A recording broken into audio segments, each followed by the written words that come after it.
Let's head to the voicemail of Truth and Reason. Hey, Dave Frank from Cleveland. Something real quick with the quarterback room. How about we get Jameis Winston signed, bring in a credible quarterback without drafting one, and then you got Deshaun. Let them three go at it, but and then Jameis is the starter. The guy you bring in is number two. Deshaun, here's a clipboard. You'll be inactive on Sundays till you pick up your game some. Let me know what you think. I love you, brother. You and the family be safe. God bless. As always, appreciate all of the voicemails. Jeff, I don't have any issue with that at all. The one thing I think we've seen enough of was Deshaun Watson as a starter. If he comes in and plays lights out, fine, but you can't give him even a little bit of a leg up towards being the quarterback. It's got to be a true competition where everybody plays. Well, and the other thing, and this is where I go with it, I don't even know how he can be around. I just don't know how you can have your most expensive contract and him basically be an afterthought. How does that work from his side, from his camp? And look, it could be something where you're getting your money, but I mean, I don't need you in Berea. I don't need you in Cleveland. And, and I hate to say it because, you don't want to just ever write somebody off. I would, whether or not you want to keep DTR, that's fine. I mean, I am of the camp where I would draft a rookie quarterback every year. You've seen great franchises do this. Even if the guy turns out to be pretty good and you don't have a spot for him, then you just move him on, get some more picks and keep kind of recycling the entire idea. I just don't know how he even sticks around. And the other thing is, if he is still around and is the most expensive player, is he going to do the things that, number three quarterbacks do? Is he going to be the guy taking notes in quarterback meetings? Is he going to be the guy, aiding Jameis Winston? We all saw the uproar because Daniel Jones was asked to take some reps at scout team safety. If Daniel Jones wasn't a fan of it, I don't think, Deshaun Watson at $70 million or whatever he's on the papers to count against the cap next year is going to do. It's a really, really, uncomfortable situation.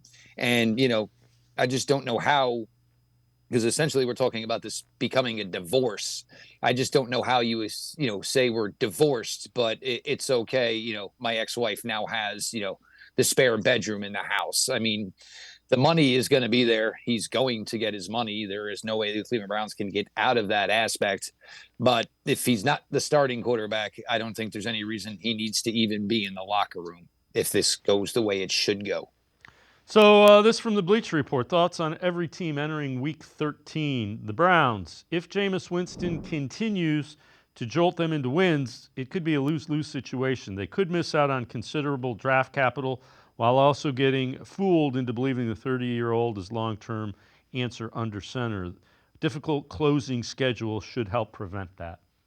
I get that.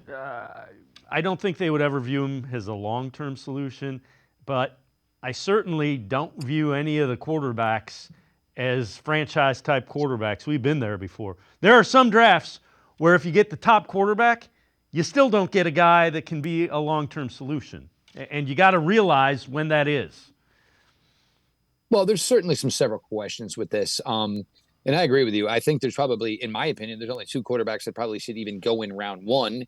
They will certainly go high in round one. The less of you there are, essentially, basically raises the value for Shedeur Sanders and Cam Ward. It's getting harder and harder. And I've talked about this recently with a bunch of other people. Everybody says, well, the NFL has a quarterback problem. It's not the NFL's fault.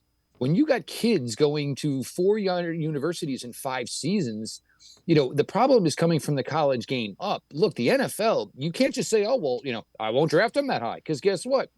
The other 31 teams will. So you have to roll the dice. Even still, oh, well, this is a war. We don't like this. And, you understand that, there are probably some deficiencies with these guys' play. Then you have to talk yourselves into how you're going to coach them out of it. Well, when you make the investment, it's where do you stand within the franchise versus the guy you just drafted? Because if it doesn't usually work out, even by a rookie year, somebody's moving on.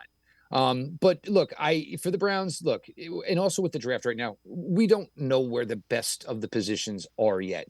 Browns offensive tackle could be a legit option for them. Defensive tackle could certainly be a legit option for them. These are not something where you're going to go cry in your Cheerios because you didn't get a top 1, 2, 3 or selection in the draft. If those maybe are your biggest positional areas of need.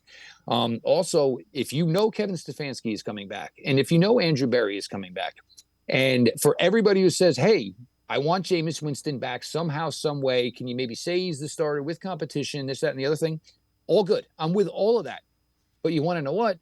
Playing good throughout the rest of the string, maybe winning, at least being competitive week in, week out, gives more credence to that thought process. And if everybody's coming back, which I am more than okay with, I will sacrifice some draft position to have a better overall team unity, a better overall locker room. Losing, and it's the oldest line in most of them, losing is like a cancer. And it is, and it's going to fracture some things. If this team can just throw the 3-8 out the window and say, we got 6 games to go, let's, hey, 4-2, 3-3. Let's see what we can do as a team. Let's see how competitive we can be to close this out. I think that's going to go a long way for this team basically bouncing back in 2025, as opposed to saying, well, if we don't get Cam Ward or Shedeur Sanders, we're sunk for 2025 as well.